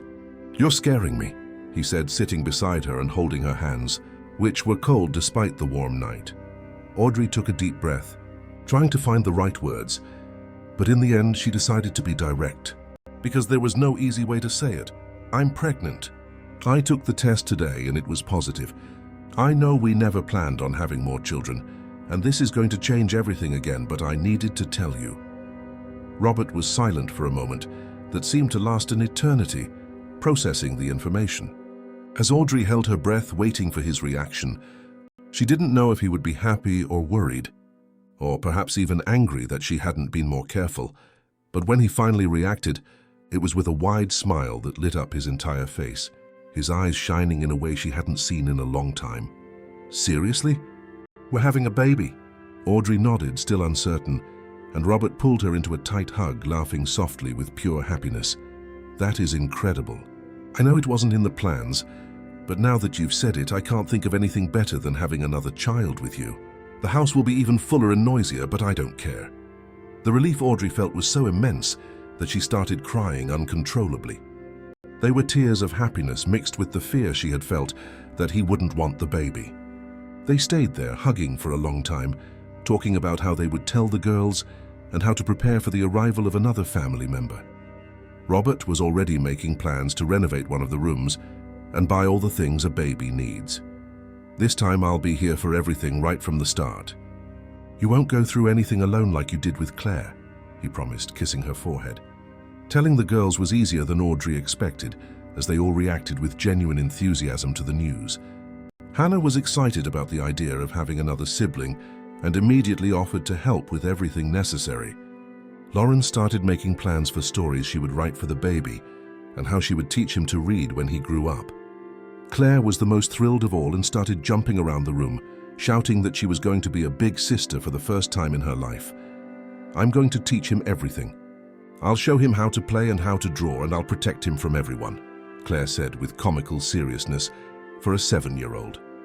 Audrey's pregnancy was smooth. Although her age was considered a risk factor by doctors, she had all her checkups on time and followed all recommendations strictly because she didn't want to take any chances with this baby, who was already so loved before even being born. Robert accompanied her to every appointment and was enchanted every time he saw the baby moving and growing on the ultrasound. They decided not to find out the sex and leave it as a surprise on the day of birth, wanting to relive that excitement of discovering it together with everyone. The months passed, and Audrey's belly grew faster than it had with Claire. She joked that it was because the baby was going to be big like his dad. But Robert insisted she looked even more beautiful pregnant than she had the first time. The girls loved putting their hands on her belly to feel the baby kick and talk to him, telling him about the family and how great it would be when he was born. Hannah sang lullabies, and Lauren read the stories she wrote out loud so the baby could hear. Claire drew colorful pictures and taped them to the wall of the room being prepared, saying her little brother needed pretty decorations. She had decided on her own that it would be a boy, even without any confirmation. The farm continued operating normally, but Robert had delegated more responsibilities to trusted employees so he could spend more time at home, taking care of Audrey. He didn't want her to overexert herself and was always offering help, even when she insisted she could do everything alone. One night, when Audrey was 7 months pregnant, she woke up startled by a sharp pain in her stomach that made her cry out involuntarily. Robert woke up immediately and turned on the light, seeing her face contorted in pain. "What's happening?" "Their pain is really bad," Audrey tried to answer, but another wave of pain came, even more intense, and she held her belly with both hands, feeling that something was wrong. It wasn't the normal pain of the practice contractions the doctor had mentioned might happen. This was different and more worrying. Robert didn't waste time and rushed her to the hospital, even though it was the middle of the night. He shouted for Hannah, who was awake studying, to look after her sisters, and carried Audrey out because she could barely walk from the pain. The drive to the hospital was desperate, with Audrey crying and praying that the baby was okay, while Robert drove as fast as he could without losing control of the car. He tried to calm her, saying everything would be fine. But the truth was he was terrified too, because he couldn't lose her or the baby, not after everything they had built together. When they arrived at the hospital, Audrey was taken straight to the obstetrics emergency room, where a team of doctors and nurses was already waiting. Robert was prevented from entering and had to pace outside, listening to her cries of pain through the door. The hours dragged on without any news, and Robert was about to force his way in when a doctor finally came out with a tired but relieved expression. "She had a placental abruption, but we managed to stabilize the situation. The baby is fine and so is she, but she will need absolute bed rest until the end of the pregnancy, because any exertion could cause another abruption, and then we won't be able to guarantee the safety of either of them." Robert felt his legs weaken with relief and asked to see Audrey immediately. He entered the room and found her lying in bed connected to monitors, her face still pale but her eyes open. "Is everything okay?" "The baby is fine," she said before he could ask anything. Robert approached and held her hand, kissing each finger separately, while trying to control his own emotions. Audrey had to stay hospitalized for a week for observation before being discharged, with a huge list of restrictions that included no lifting, no physical exertion, no climbing stairs, and basically staying lying down or sitting all day. When she returned home, the girls had organized everything to make her comfortable in the downstairs room, which was normally used as an office. They had brought in the most comfortable bed they could find and decorated the space with flowers and drawings made by Claire. "We'll take care of everything. Mom, you just need to stay still and let the baby grow properly," Hannah said, adopting an adult demeanor that contrasted with her 15 years. Lauren offered to read to her every day, and Claire promised to make new drawings every week to brighten the room. Robert took time off from work at the farm and stayed home taking care of everything, from cooking to the household chores Audrey usually did. The next 2 months were difficult for Audrey, who wasn't used to being still and felt useless watching everyone work while she just lay there and waited. But every time the baby moved inside her, she remembered that the sacrifice was worth it. Robert was tireless, caring for her and the girls at the same time. He woke up early to make breakfast, took the girls to school, came back to give Audrey lunch, picked up the girls, made dinner, and still found time to sit beside her and talk about the day. Audrey fell in love with him again every day, seeing the effort he made to keep everything running. She knew it wasn't easy, but he never complained and always said he would do it all again without a second thought. When the time for delivery finally arrived, Audrey was 39 weeks along, and the doctor decided to perform a scheduled C-section to avoid any risks after what had happened. Robert stayed by her side throughout the surgery, holding her hand and whispering words of encouragement. When the baby was born and let out his first cry, all the tension that had been in the air for months finally dissipated. The doctor held the child up for them to see and announced with a smile, "It's a boy and he is perfect." Robert had tears streaming down his face, and Audrey was crying too, but with happiness, seeing that pink little baby screaming with all the strength of his lungs. The boy was named Michael, and from the very first moment, he proved to be a strong, healthy baby who nursed well and slept even better. The girls took turns holding him and competed over who would change his diaper or give him a bath when he was awake. Claire took the role of big sister very seriously and constantly gave orders on how to hold the baby correctly and not to make noise when he was sleeping. Hannah and Lauren found it funny, but let her boss them around because they knew it was important to her. Audrey recovered well from the C-section, and within a few weeks, she was returning to her normal routine, taking care of the baby and the house, with Robert's help, who remained present every moment. He woke up in the middle of the night when Michael cried, and often he was the one who changed the diaper and rocked the baby back to sleep so Audrey could rest. The house was fuller and noisier than ever, but it was also happier. There was constant laughter and a positive energy that was contagious even to visitors. The years passed, and Michael grew up surrounded by the love of 3 sisters who protected him as if he were made of glass, and by parents who were completely dedicated to giving the best to all their children. Hannah graduated from high school and decided to major in business administration so she could help her father with the continuously growing farm. Lauren won a full scholarship to a university in the capital to study journalism and pursue her dream of becoming a professional writer. Her farewell was difficult for everyone, especially for Audrey, who cried hidden in her room because she wasn't prepared to see her daughter leave.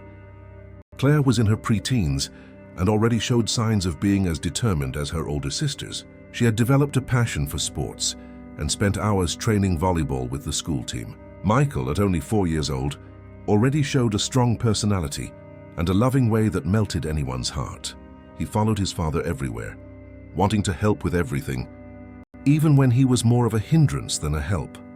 Robert and Audrey looked at their 4 children and everything they had built together and felt a gratitude that couldn't be contained. They had faced challenges and difficult moments, but always overcame everything by working as a team and supporting each other. The farm was prosperous and well known throughout the region. Audrey's sewing classes had turned into a cooperative that employed over 20 women and sold products to stores in several cities. She had managed to create something that went beyond just earning money. It was a project that changed lives and gave dignity to women who previously had no prospects. One afternoon, Robert came home with news that surprised Audrey.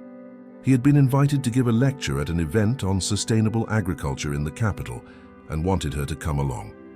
"It will be good for us to have a few days just for the two of us. The girls can look after Michael, and we deserve some time to reconnect away from responsibilities," he said with a smile that showed how much he also needed that time. Audrey accepted, and for the first time in years, the two traveled alone without any children. It was strange at first because they were so used to always having someone needing attention that they weren't sure what to do with so much free time. But they quickly adapted and enjoyed every moment, visiting new places, talking about everything and nothing, remembering how it all began, and planning the future they still had ahead. Robert gave his lecture and it was a success, with several people interested in visiting the farm and learning from the methods he used. Audrey watched proudly from the audience, seeing her husband speak with authority about something he loved and had built with his own hands. When he mentioned her during his speech, saying that none of it would be possible without his wife's support and love, she felt her heart swell with emotion. When they returned home, the children were fine and the house was still standing, which was a victory considering that Claire and Michael together had enough energy to cause chaos. Hannah said it had been easy and that in fact she had enjoyed having that responsibility because it made her feel more adult and capable. The years continued to pass too quickly for Audrey's liking, who watched her children grow up and become independent people with their own dreams. Lauren returned home for holidays, always with new stories about college and the articles she was writing for small newspapers.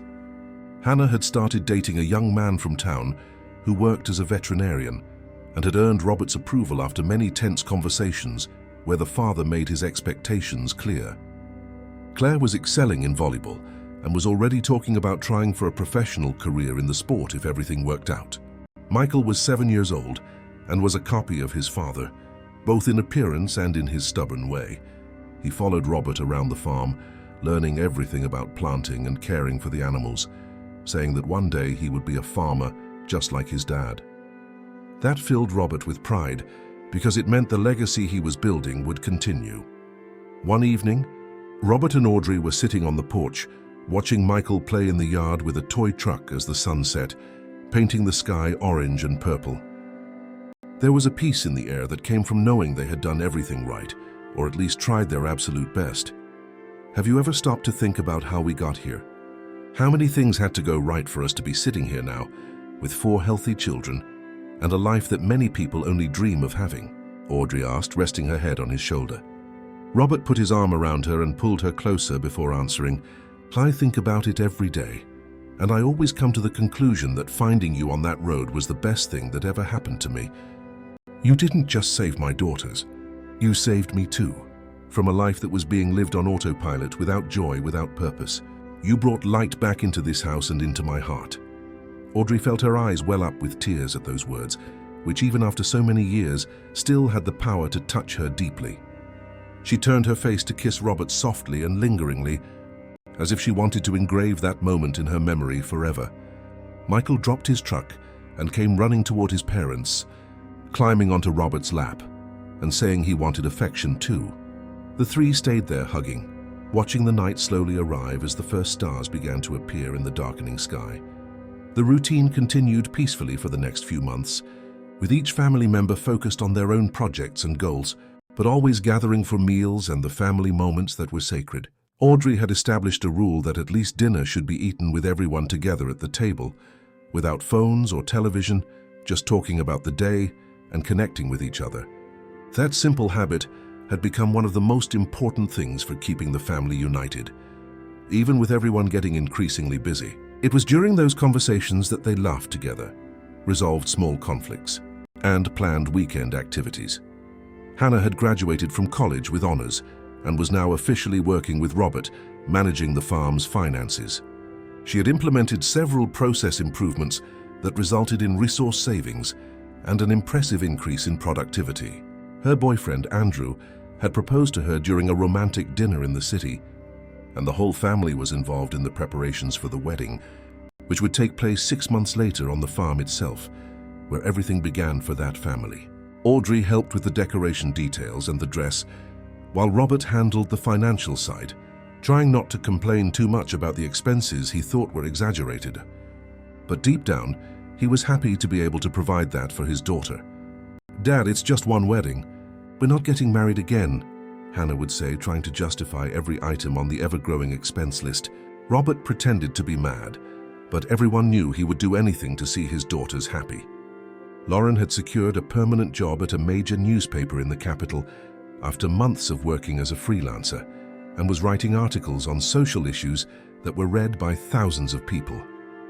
She came home whenever she could, bringing copies of the newspapers where her texts had been published, and Audrey proudly kept them all in a special decorated box in her room. Claire had received an offer to join the state volleyball team after excelling in a regional championship, and was training hard to secure a spot on the starting lineup. She woke up at 5 a.m. every day to run 5 miles and do strength exercises before school, and came back late after afternoon practices, exhausted but happy with the path she was taking. "Mom, wake me up if I don't get up on the first alarm. I can't miss any practice," she would ask every night before bed, showing the discipline she had developed. Michael was 10 years old and was already genuinely helping on the farm, doing small tasks under his father's supervision, such as feeding the animals, watering the garden, and even helping to fix fences when necessary. He took it very seriously and got upset when someone doubted his ability to do something alone. "I'm not little, Dad. Let me ride the tractor just for a little bit," Michael insisted almost every day, always receiving the same negative answer, followed by an explanation about safety. Robert saw a lot of himself in that stubborn, determined boy who didn't give up easily on anything he set his mind to. He dedicated time every day to teaching his son, not just about farm work, but about values like honesty, respect, and responsibility, which he considered fundamental. Audrey watched the two of them together, walking through the fields with Michael trying to imitate his father's every step, and felt her heart fill with love, knowing that the relationship between father and son was special and was shaping Michael's character in a way that would mark him forever. One day, Audrey received an unexpected call from a woman who introduced herself as Beatrice, a journalist from the State Journal, who said she was doing a story on female entrepreneurship in rural areas and had heard about the sewing cooperative Audrey coordinated through a friend who had bought their products. The woman wanted to conduct an interview and see the project up close to publish a special report in the Sunday edition of the newspaper. "Could you receive me next week? I'd like to see the studio and talk to some of the women who work there. Your story deserves to be told," Beatrice said enthusiastically. Audrey was nervous because she had never given an interview before and didn't consider herself important enough to have her story told in a major newspaper that circulated throughout the state. But the women of the cooperative convinced her, saying it would be a great opportunity to publicize the work they did and perhaps attract more clients and business partners. "Audrey, you need to tell our story. Tell how you helped us get out of difficult situations and gain dignity through work," insisted Marianne, one of the cooperative's longest-serving seamstresses, who had started there when she was going through a complicated divorce and needed to support 3 children alone. The interview was scheduled for the following week, and Audrey spent the preceding days rehearsing what she would say and tidying up the studio so it would look presentable for the photos. She washed all the curtains, painted the peeling walls, and organized the materials so that everything looked nice, but without losing the authenticity of the place. Robert calmed her down, saying she just needed to be herself and tell the truth about how it all started, without trying to embellish or hide the difficult parts, because it was precisely the overcoming of adversity that made the story inspiring. On the day of the interview, the journalist Beatrice arrived accompanied by a photographer named John and spent hours talking with Audrey and the other women of the cooperative. They talked about how the project had changed their lives, providing not only a source of income, but also self-esteem and a sense of community that many had never experienced before. "I was living off my sister's goodwill after my husband kicked me out. I didn't have money to buy toothpaste and felt useless until I met Audrey and she taught me how to sew," Joanna recounted, her eyes welling up as she remembered how difficult that period had been. Audrey recounted her entire story, starting from the day she was found pregnant and alone on the highway up to the present moment, where she had a beautiful family and a project that positively impacted the lives of dozens of people. She didn't hide the difficulties she had faced, the hunger, the despair, the humiliation of being kicked out of the boarding house, because she felt it was important to show that it was possible to overcome the worst situations and build something beautiful out of pain. I know what it's like to have nobody and nothing. I know what it's like to look into the future and see only darkness. So when these women arrive here, I see a piece of myself in every single one, and I make sure to help. Because someone helped me when I needed it most, Audrey said, while Bethany quickly scribbled everything down in her notebook. Robert, who had been called in to participate in the interview, also spoke about how Audrey had transformed not just his life but the entire region with that project that started small and now employed over 20 women. When the article was published a few weeks later, it took up 3 full pages in the business section of the newspaper, featuring color photos of the studio, showing the women working intently at their machines. There were photos of Audrey smiling next to Robert and the kids on the farmhouse porch, and images of the products they manufactured, ranging from clothing to home decor pieces. The headline, in large letters, declared how the cooperative was transforming the lives of vulnerable women through meaningful employment. The response was far bigger than anyone expected, with dozens of people reaching out, wanting to learn about the project, or placing large orders for stores and boutiques. The studio phone rang non-stop, and the women barely managed to keep up with responding to all the messages and emails flooding in. 3 days after the publication, a representative from a major department store chain in the state capital called, proposing a partnership to sell the cooperative's products in all 20 of their locations across the state. That would mean an almost 300% increase in production and, consequently, in the income of all the women involved. Mrs. Audrey, we absolutely love your story and the quality of your products. We'd like to form a long-term partnership with exclusive supply of certain pieces. Can we schedule a meeting to discuss the details? The woman on the other end of the line asked. Audrey gathered the group that same evening to collectively decide whether to accept the proposal, as she always insisted that all major decisions be made together, respecting the work of every individual. They sat in a circle in the studio and debated for hours the pros and cons of this opportunity that could change everything again. But can we really handle that much production? We'll have to hire more people and buy more machines, questioned Fiona, one of the younger seamstresses, who always focused on the practical aspects. If we don't accept, we might never get another chance like this.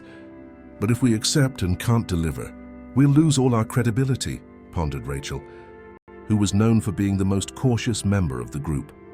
After much debate and evaluating every aspect, including the need to expand the physical space and hire at least 10 more seamstresses, they decided to accept the proposal, but with the condition that they could renegotiate the deadlines for the first 3 months until they were fully organized to meet the demand without compromising the quality that was their trademark. The meeting with the department store chain took place the following week, and Audrey was accompanied by Robert and 3 representatives from the cooperative. They felt intimidated at first, walking into that huge building, full of well-dressed people talking numbers and targets, but they soon realized they had something valuable to offer and deserved to be there. We need to make it clear that we will not accept pressures that jeopardize the mental health of our seamstresses.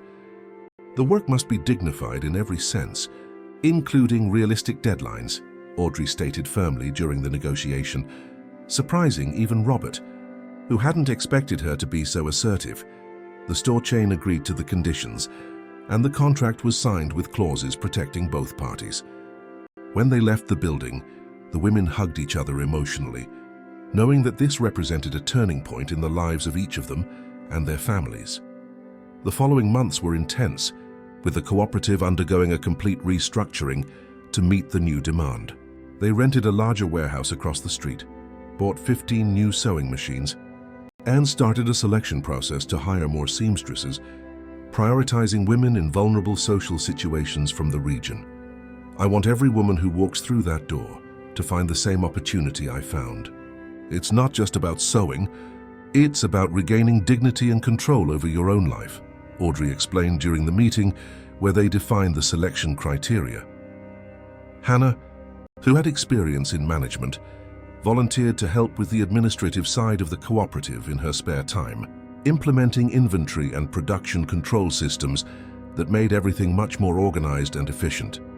Lauren wrote a second article about the cooperative's expansion for the newspaper where she worked, which generated even more visibility for the project.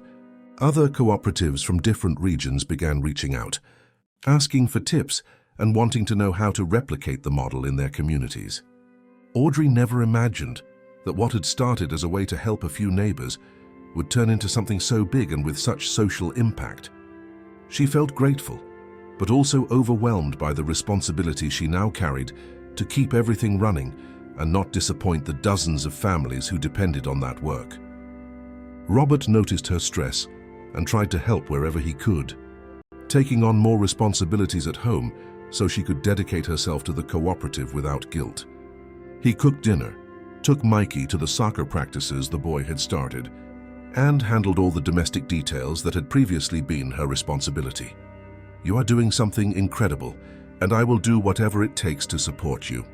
You don't need to worry about anything here at home," he said one night, when he noticed she was particularly tired and worried about a delay in fabric delivery. Hannah's wedding was fast approaching and became another source of excitement in the house already full of news. She had chosen to get married in the farmhouse garden, the same spot where Robert and Audrey had married years ago, because that place was special to the whole family. "I want to get married where everything truly began, where we truly became a family," Hannah explained when she announced the decision to her parents, who were touched by the choice. The final preparations included decorating the garden with hundreds of white flowers and installing a wooden structure to serve as an altar.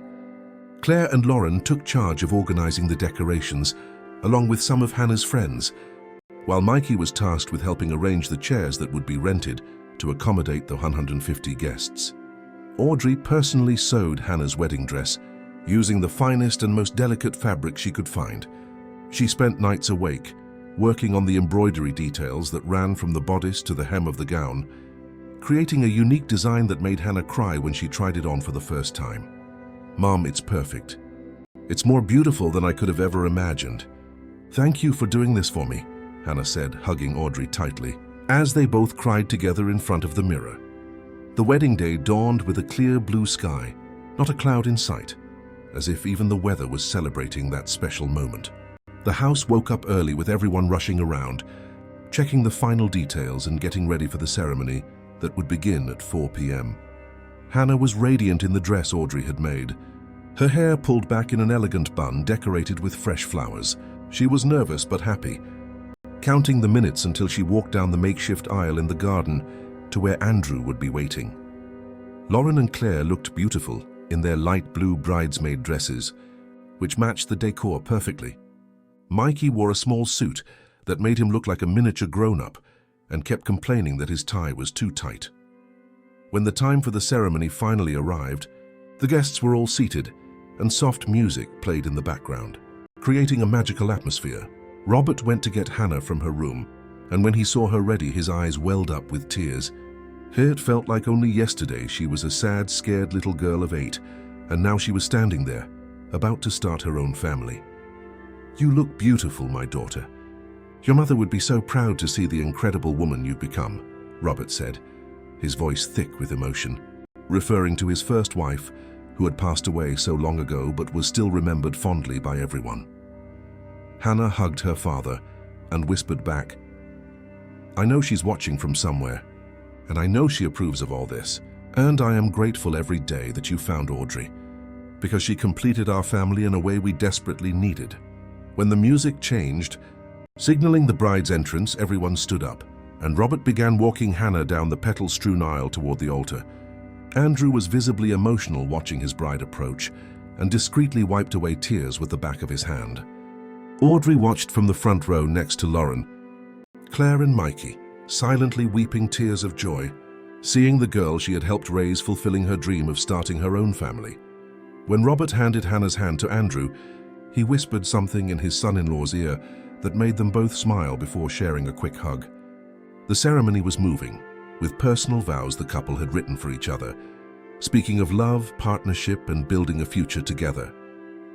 When the officiant declared them husband and wife and they kissed, everyone present cheered and shouted with joy, celebrating their union.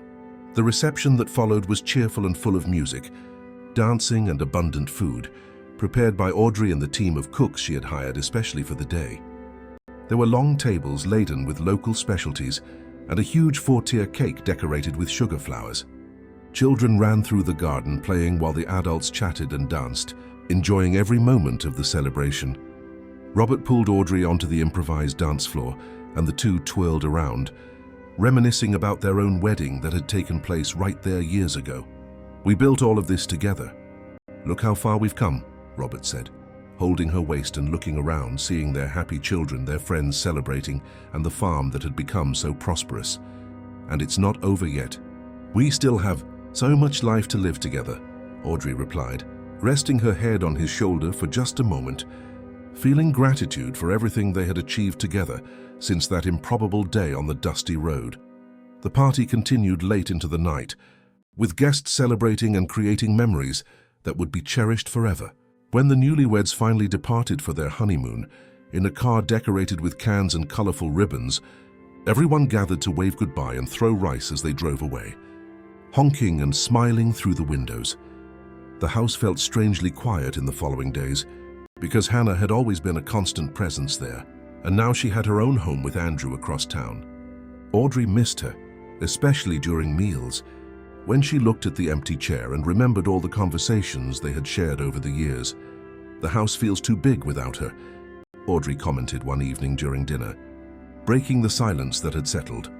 Lauren had to return to the capital soon after the wedding because she had a series of important stories to write, but she promised she would come back the following month to spend a few days.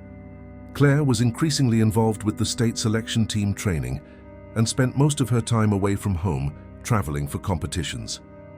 Mikey continued to be the joy of the house, running through the halls and filling everything with noise with his games and his endless questions about how everything worked.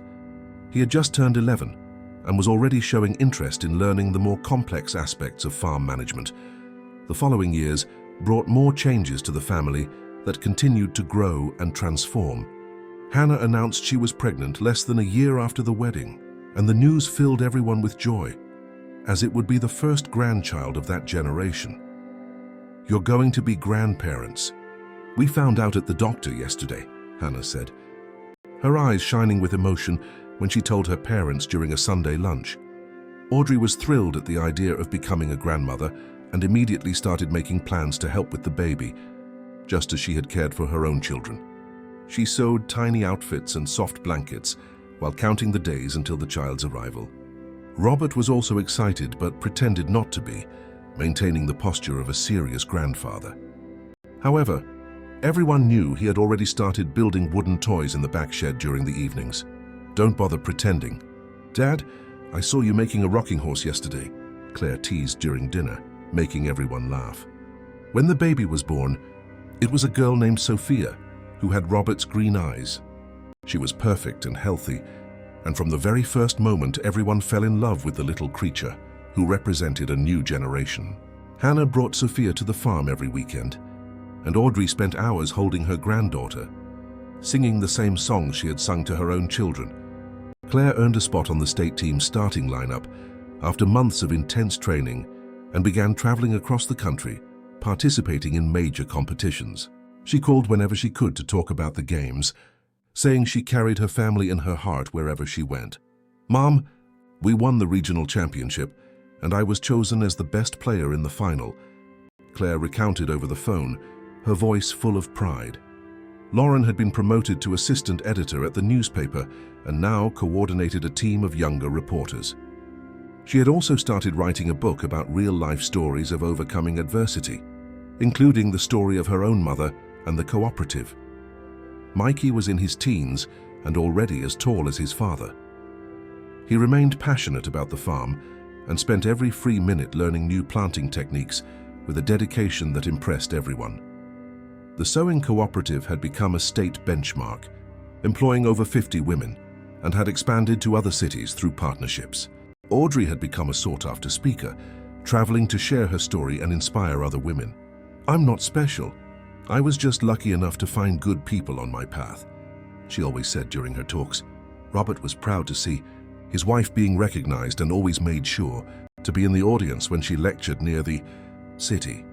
The farm continued to thrive and had become a model of sustainable agriculture in the region. Robert and Mikey spent hours planning the property's future, and the boy already participated in all the important decisions. One day, Robert gathered the whole family on the porch and announced that he was thinking of gradually retiring to enjoy his grandchildren more and travel with Audrey. "I've worked hard my whole life, and now I want to enjoy what we built together. Mikey is more than ready to take over the farm," Robert explained. The news was met with surprise and joy as everyone knew he deserved the rest. "Dad, are you sure?" "I don't want you to feel like you're being pushed out," Mikey said with concern. Robert laughed and put his hand on his son's shoulder, saying he was choosing to pass the baton to competent hands while he could still teach and advise. The following months were a transition period, with Robert teaching Mikey the more complex aspects of administration and Hannah taking over financial control. Lauren finished writing her book and found a publisher interested in the story.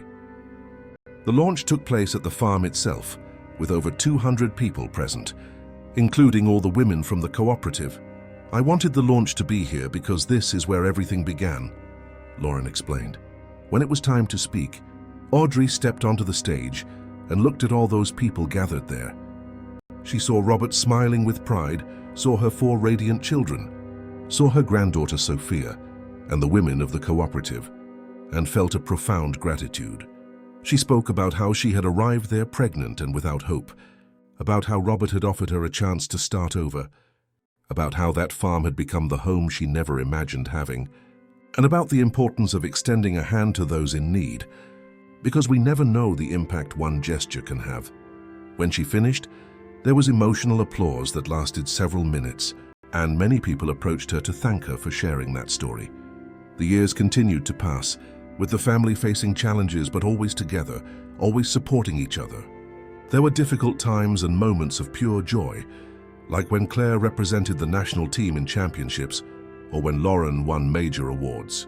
The cooperative continued to grow, creating opportunities for more women, and Audrey trained leaders who managed the day-to-day operations, allowing her to focus on the strategic side. Robert finally retired for good, and he and Audrey fulfilled their dream of traveling to places they had always planned to see. During these trips, they talked about everything they had lived through and how unbelievable it was that their chance encounter on the road had resulted in all of this. One afternoon, many years later, Audrey was sitting on the porch watching Mikey teach planting techniques to his nephew. She saw Claire, who had become a national team coach, training young players. She saw Lauren, whose books had become bestsellers, teaching online classes. She saw Hannah managing not only the farm, but other properties through a consulting firm. She saw her grandchildren running through the garden and felt that the circle was complete, that everything would continue through the next generations. Robert sat down beside her and intertwined his fingers with hers, as he always did. The two sat there in silence, watching life happen around them, knowing they had done everything in the best way possible. The sun began to set, painting the sky orange and pink, exactly like that distant day when Robert stopped his truck and forever changed the destiny of 2 people who didn't even know each other. Audrey squeezed her husband's hand and closed her eyes, feeling a deep peace that came from knowing she had found not just a place to live, but a true home where she was loved and valued, and that together with Robert, she had built a legacy of love and dignity that would continue to inspire people for generations to come. End of story. If you made it this far, leave a comment telling us what you thought. Your opinion is very important to us. Share this video with your friends and family, and don't forget to subscribe to the channel and hit the notification bell so you don't miss any of our new content. Every like, comment, and share helps us continue creating amazing content for you.